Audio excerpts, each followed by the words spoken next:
Bună ziua, prieteni, și bine ați venit pe canalul nostru. Eu astăzi vreau să fac niște pogăcele cu jumări. În primul rând că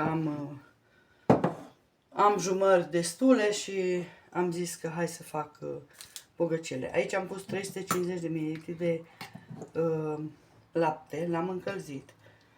Pun o lingură de untură, nu puneți mai mult. Dacă nu aveți untură, puneți cam 60-70 de grame de unt. O dizolvăm puțin în laptele călduț. Pun și un pliculeț de 7 grame de drojdie uscată.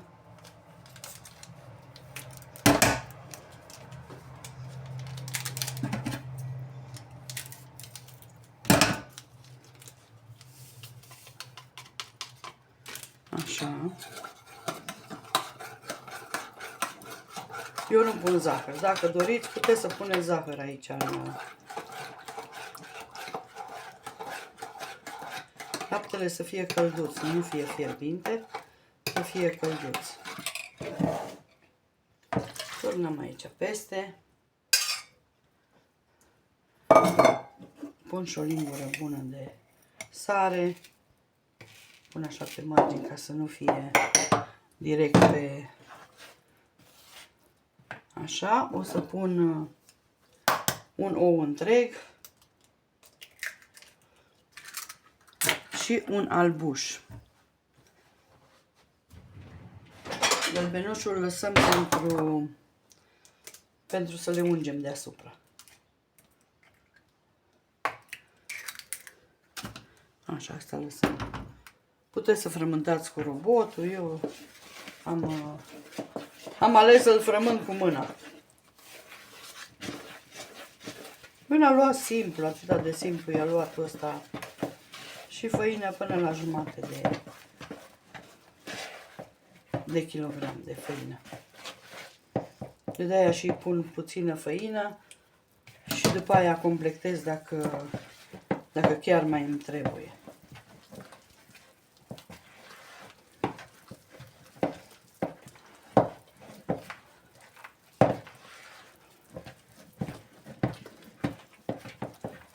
E atât de simplu să faci aluatul.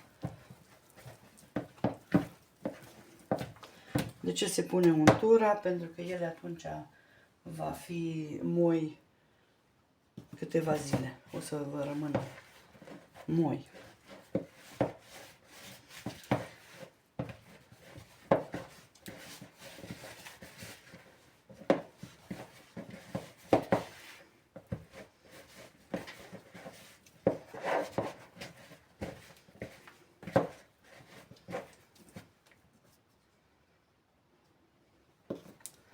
Deci făină puneți cât vă intră la 350 de ml de lapte.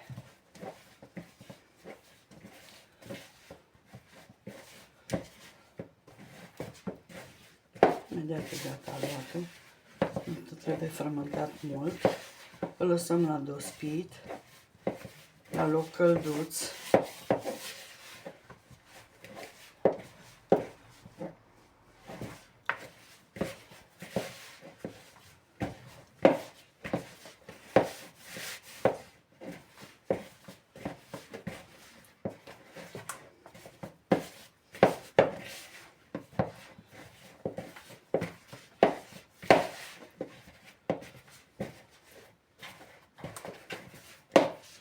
Acum eu o să pun puțin ulei ca să mi se sprindă de pe mâini.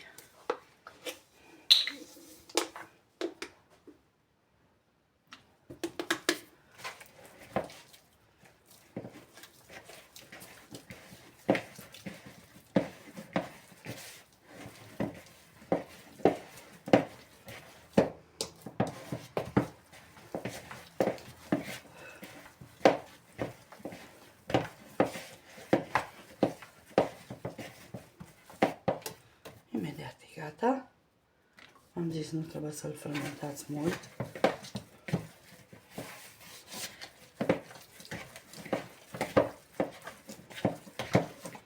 Ok, uitați așa arată luat. Îl lăsați un pic mai moale pentru că el vine întins și cu jumere și cu făină și de aia îl lăsați un pic mai moale.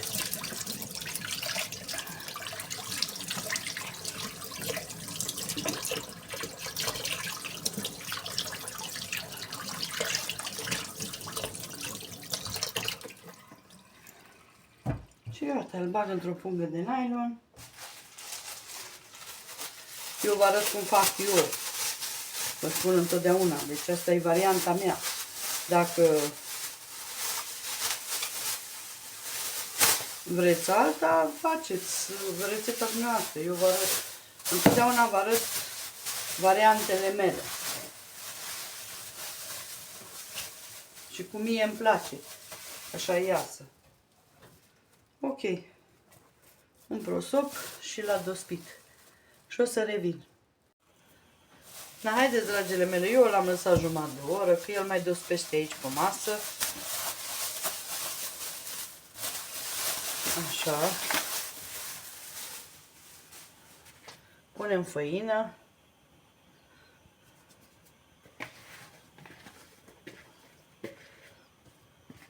Nu fac multe, că iubitul meu soț nu mănâncă din astea, că am mâncat odată și eu fost rău. Am mâncat ca spart, am mâncat calde. Și așa mai bine nu, preferă să nu mai mănânce de atunci. De când eu fost rău, fac pentru prietena mea, că încă ea mi-a dat jumere. Și știu că lor le place. Și am zis că să-i fac când, acum cât e mai răcoare, că vara nu să... Așa.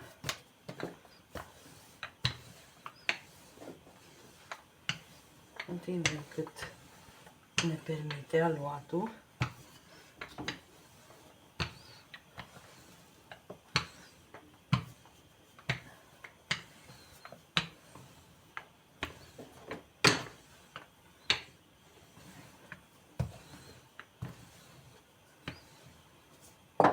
Așa.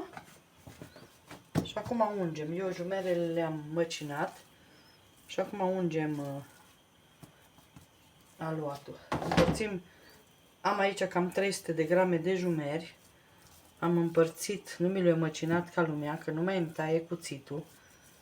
Și am cuțite noi la robotul ăla de bucătărie, numai că n-am mai ajuns să-i spun la Costel să le schimbe.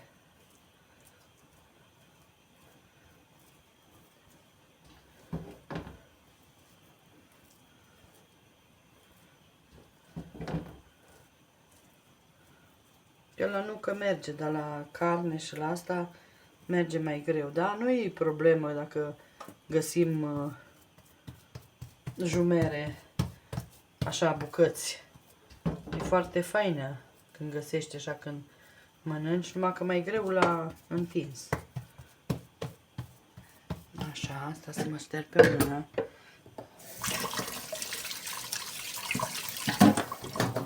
Aici eu vreau să pun, că lor le place mai picante.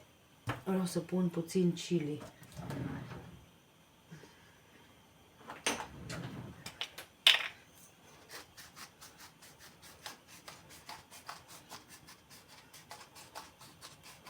Deci la fiecare strat pun puțin chili. Eu nici n-am gustat jumerele astea, dacă sărate, dar nu pun din asta mare. Mai bine pun sare din asta mică. Așa. Și acum împăturăm.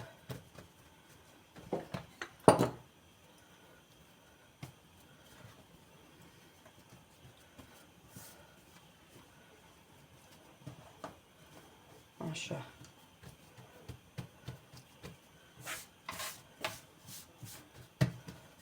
Punem făină de desubt ca să nu... Și lăsăm jumătate de oră. Și după jumătate de oră continuăm împachetatul tot așa. Haideți să facem și a doua împachetare.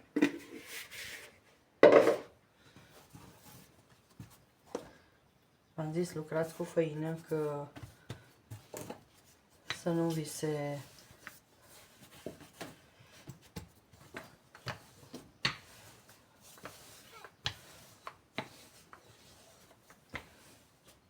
Vedeți că acum deja se văd jumerele în aluat.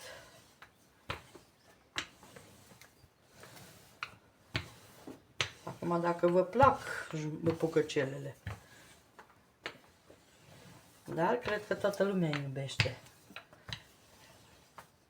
În special iarna bune. Dar nici acum nu e așa cald, așa că merg și acum.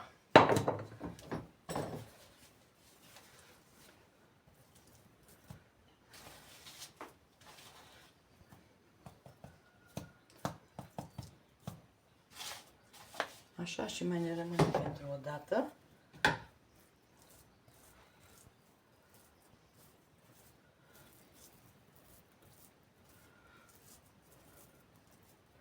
Dacă cumva vi se par că sunt prea moi jumerele, puneți o lingură de făină, nu trebuie mult.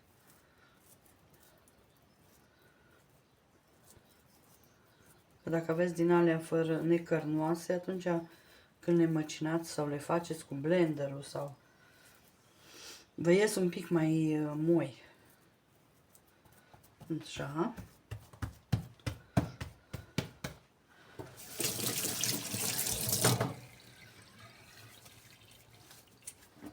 Punem puțin chili, ca la prima. Așa le plac, picante, ce să fac? Picante și sărate. De acolo nu vine multă sare.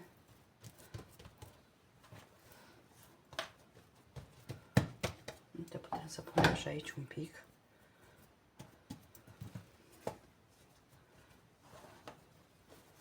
Așa. Și acum continuăm să le mai lăsăm încă jumătate de oră și facem ultima împachetare. Eu pun așa și pun un prosop, că nu e așa de cald la mine în casă. Și...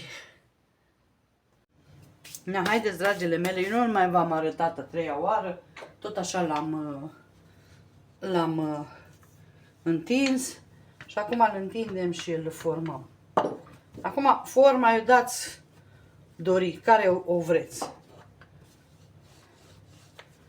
Vă arăt eu cât de gros îl întind.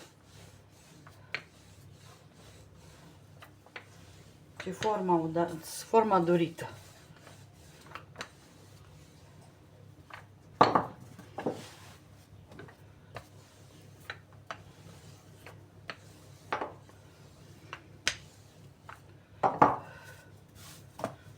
Am pus făină ca să nu mi lipească, că atunci îmi strică aluatul.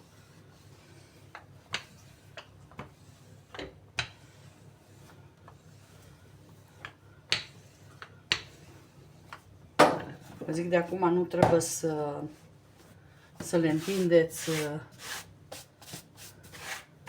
Pus prea multă făină.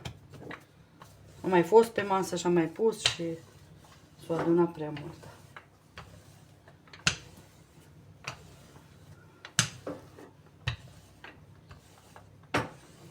Atât. Nici nu mai întindem. Atât le lăsăm. Că ele trebuie să crească. Dacă le întindeți prea mult, nu mai au aluat. Să crească. Să vedem cu ce să le tăiem. Dar eu cred că le tai cu asta, că eu nu le tai rotunde. Vedeți, le tai așa ca să nu-mi pierd din aluat. Deci cam așa să fie de groasă.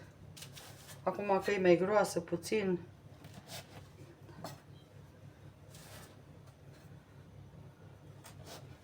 eu nu vreau să-mi pierd din aluat. Că dacă îl frământ odată, după aia nu mai îmi place cum iasă. Acum primul la început iasă mai așa, dar după aia iasă. Vedeți? Și acum le aduc, le fac așa în cam semilună. cât doriți de mari. Și mai le lăsăm să crească pe masă, adică în tavă.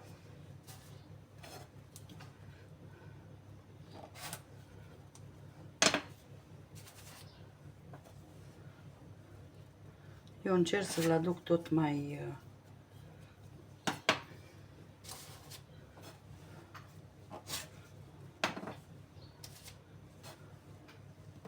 dacă vreți mai multe, dublați cantitatea de aluat și ingredientele și tot.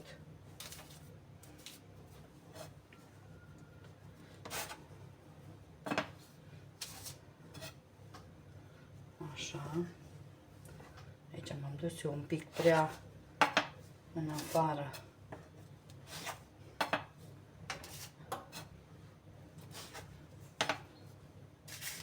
Mai tăiem una și după aia o să mai pun în... Nu le puneți chiar apropiate,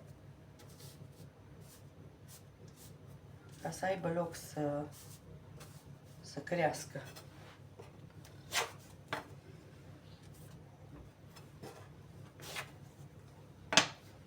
Așa.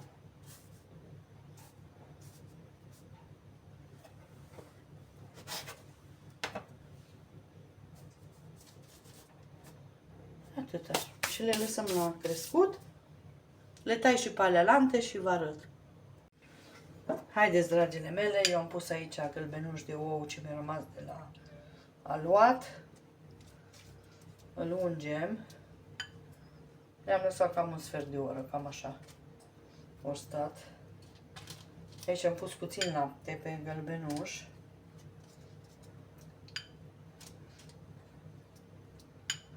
Și le ungem bine.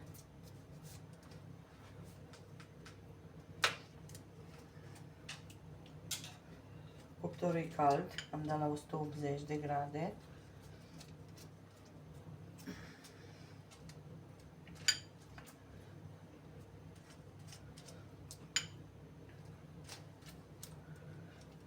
Așa. Am uns toate. Și eu pun chimion. Acum, vreau să puneți ce vreți. Eu pun chimion, că așa le plac.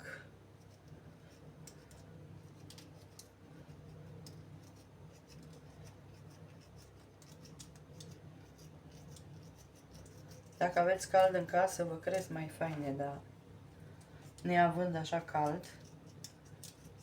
Da, pe acum cum ies, eu oricum le mănâncă. Mai ales la fata lui prietena mea îi place foarte mult. Închid asta mai mult ca să nu-l vărs.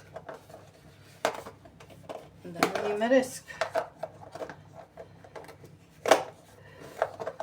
Asta închid eu. Acum le băgăm la cuptor.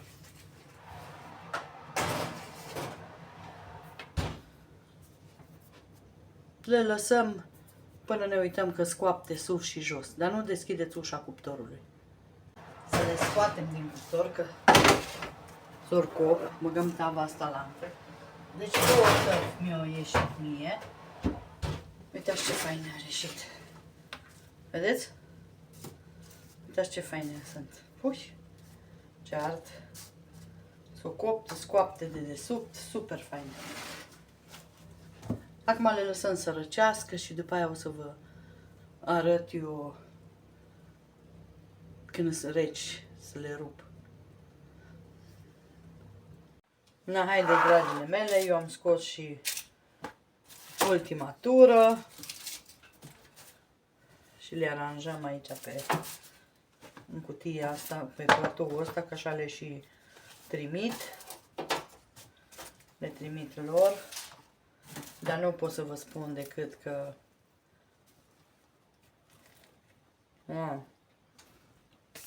chiar faine sunt moi.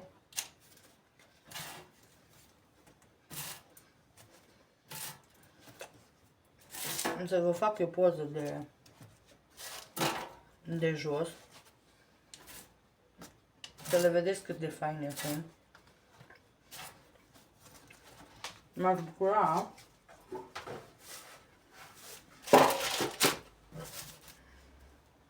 dacă ați încercat rețeta.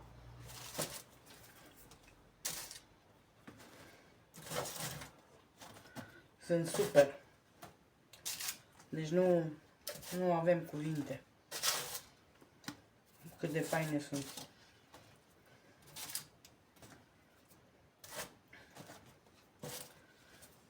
Și ies destule.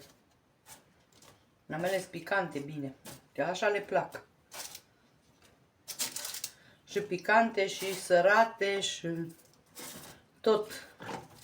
Aici, acum, berea. Uitați ce faine sunt. Delicioase sunt, uitați. Nu sunt suroase, nu sunt... Tot ce vrei la ele este. O fac de jos poza. Și uitați, dragile mele, după cum am spus că vă fac și de jos poza, au ieșit super, super delicioase. Să încercați rețeta, că nu o să vă pară rău. Eu vă mulțumesc și o zi minunată. Bye, bye!